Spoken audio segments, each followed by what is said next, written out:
You've never liked the silence. Ever. At first, you thought it was just something you were scared of for no reason.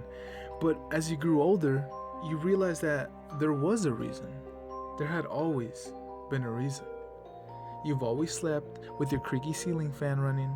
No matter how cold it was, you'd take extra blankets. You'd shiver, but you'd never switch the creaky thing off because you knew how much you dreaded the silence.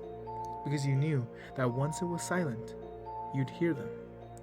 At first, it had started out as soft hissing noises. You'd ignore it, but then you'd realize that it sounded like someone was whispering to you. It took you time to decipher them, and when you finally did, you'd never forget it.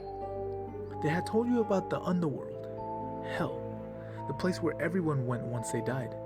There was no heaven, there was only hell. They told you about the creatures there, how every monster you'd ever feared was real. They told you terrible things.